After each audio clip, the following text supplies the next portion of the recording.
मित्रों, सादर जय श्री कृष्ण। हमारे YouTube चैनल में आप सभी का बहुत बहुत स्वागत है। मैं हूं आपके साथ आचार्य धर्मेंद्र शास्त्री। आज हम आपको दर्शकों की मांग के अनुसार कर्ज से मुक्ति प्राप्त करने के लिए 3 उपाय बताने जा रहे हैं। ये 3 उपाय बड़े ही सरल है, सटीक है। इनको यदि आप करेंगे तो निश्चय ही आपको कर्जों से मुक्ति मिल पाएगी, क्योंकि आज प्रत्येक व्यक्ति किसी न किसी कर्ज में दबा हुआ है। किसी ने घर का लोन ले रखा है, किसी ने गाड़ी का लोन ले रखा है, किसी ने पर्सनल लोन ले रखा है, या अन्य कई प्रकार के लोन व्यक्तियों ने ले रखे हैं। तो कर्ज में प्रत्येक व्यक्ति डूबा हुआ है। ऐसे में वो चाहता है कि कर्ज से मुक्ति हो जाए। कर्ज के कारण बहुत मानसिक तनाव उसको पैदा होता है। तो कर्ज से मुक्ति प्राप्त करने के लिए हम आपको कुछ 3 सरल उपाय बताने जा रहे हैं। ये सरल उपाय करने के लिए हमको इसमें आवश्यकता होगी नारियल की। जैसा कि आप नारियल देख पा रहे हैं, नारियल प्रत्येक पूजा की दुकानों पर और अन्य जगह मिल जाता है। किरानों की दुकानों पर भी नारियल आपको प्राप्त हो जाएगा। तो नारियल इसमें आपको लगेगा। एक नारियल के साथ में आपको लगेगा कलावा। कलावा यानी लाल रंग का धागा। लाल रंग का धागा ये भी प्रायः मिल जाता है।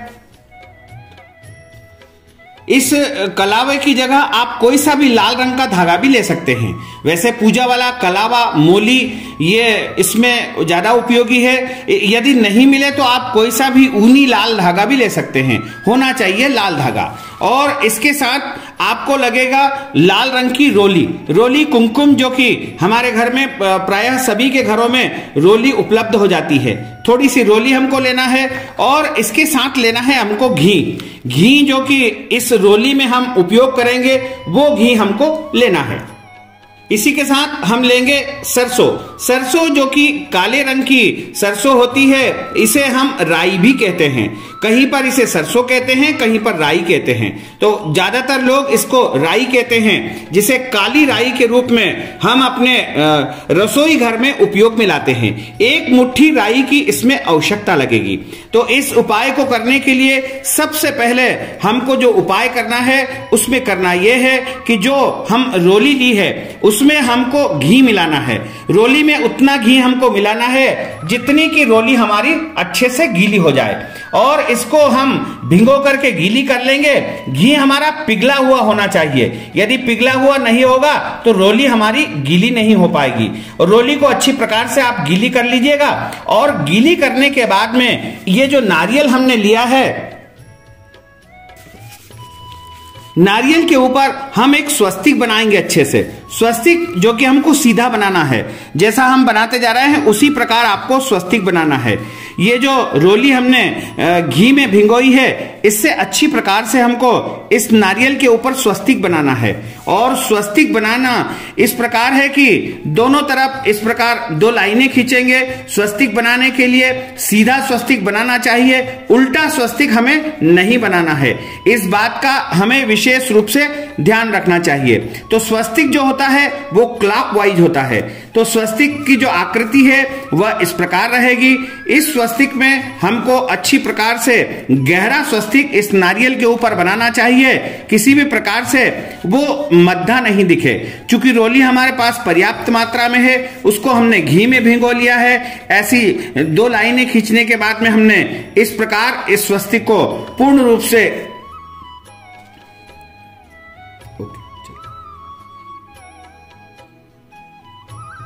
इस स्वस्तिक को हमने तैयार कर दिया है। इसमें 4 बिंदु भी स्वस्तिक में हमको लगाना चाहिए, जबकि स्वस्तिक की पूर्णता मानी जाएगी।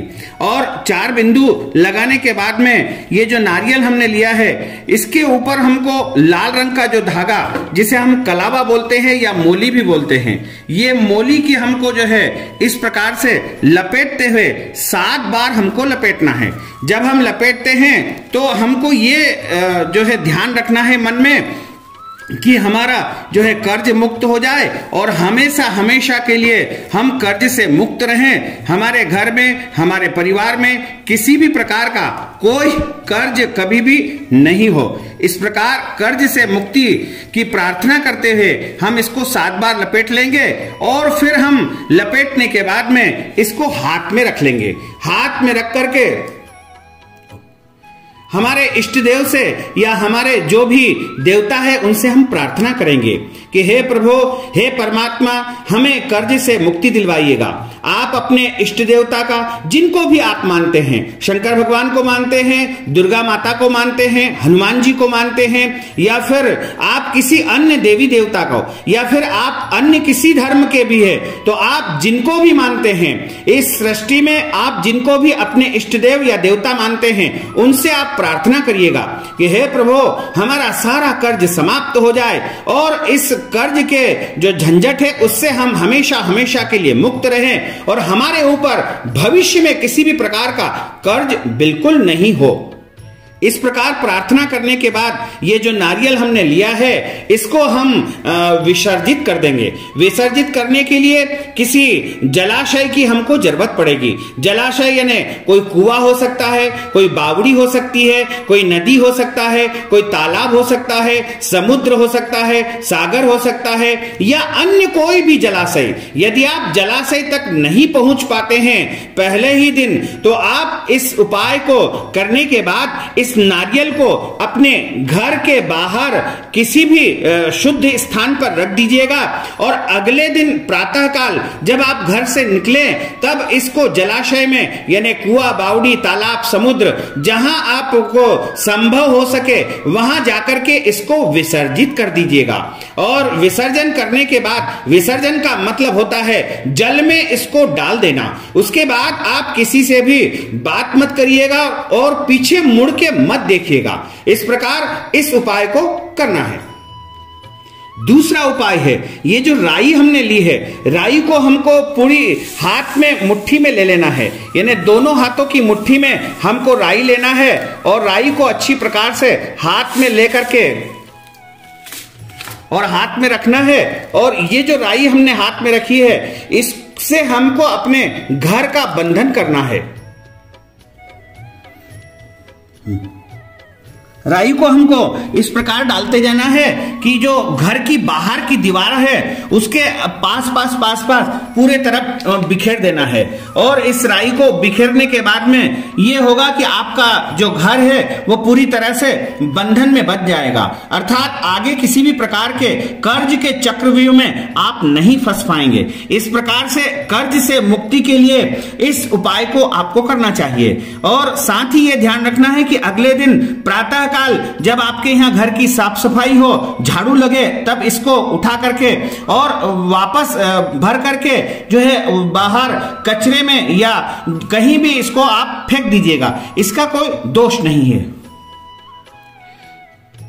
तीसरा उपाय जो है वो इस प्रकार होगा।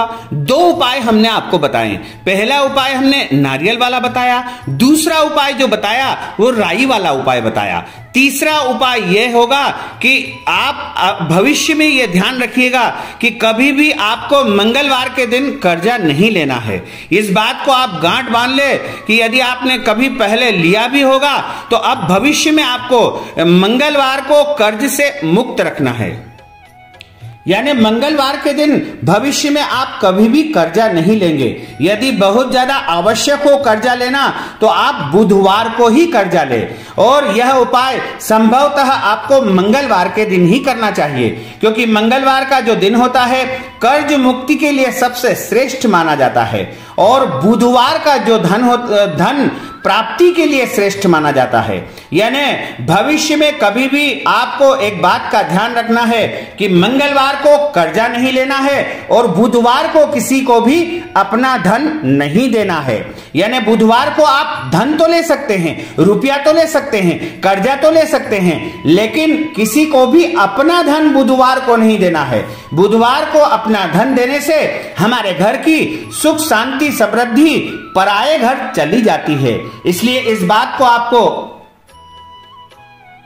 हमेशा ध्यान रखना चाहिए कि मंगलवार को कर्जा नहीं लेना है और बुधवार को धन नहीं देना है। कर्जा यदि लेना भी है तो आप बुधवार के दिन ले सकते हैं। तो मित्रों, हमने जो ज्ञानवर्धक जानकारी आपको प्रदान की है उसको आप अधिक से अधिक लोगों को शेयर करिएगा, ताकि सभी लोग इससे लाभान्वित हो सके। क्योंकि अधिकतम लोग कर्ज से परेशान रहते हैं, कर्ज के कारण मानसिक तनाव में रहते हैं, दबाव में रहते हैं। और आजकल जो ये विपरीत स्थिति है, इस समय तो प्रत्येक व्यक्ति कर्ज से बहुत ज्यादा पीड़ित है। इसलिए आपसे हमारा विनम्र बारंबार अनुरोध है कि इस ज्ञानवर्धक वीडियो को अधिक से अधिक लोगों को शेयर करिएगा, लाइक करिएगा और कमेंट बॉक्स में अपने विचार अवश्य लिख दीजिएगा। यदि आपको किसी भी प्रकार का कोई संशय है, भ्रम है, तो आप कमेंट बॉक्स में लिखिएगा, हम आपको जवाब अवश्य देंगे। हमारे इस ज्ञानवर्धक वीडियो को लाइक करिएगा और यदि अभी तक आपने हमारे और आपके यूट्यूब चैनल को सब्सक्राइब नहीं किया है तो अभी और इसी समय सब्सक्राइब अवश्य कर लीजिए। आपको और आपके पूरे परिवार को सादर जय श्री कृष्ण, सादर धन्यवाद।